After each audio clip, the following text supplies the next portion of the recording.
Hi hello வணக்கம். Happy Pongal wishes to all. Get prosperous healthy life.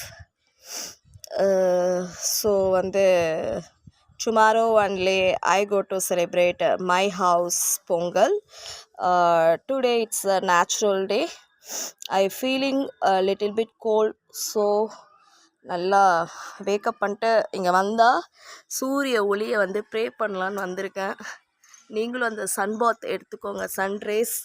அப்படியே இங்கே ஒரு ஜாதி மல்லி செடி இருக்குது பாருங்கள். இதில் அழகாக ஒரு குருவி, குட்டி குருவி கூடு கட்டியிருக்கு. தெரியுதா உங்களுக்கு? இந்த குட்டி குருவி இந்த கூட்டுக்குள்ளே குட்டி குட்டியாக அதோட லைஃப்பை அழகாக என்ஜாய் பண்ணுது. அந்த மாதிரி நீங்களும் ஃப்ரீடமாக என்ஜாய்ஃபுல்லாக இந்த இயரை ஸ்பெண்ட் பண்ணுங்கள். Bye bye, see you.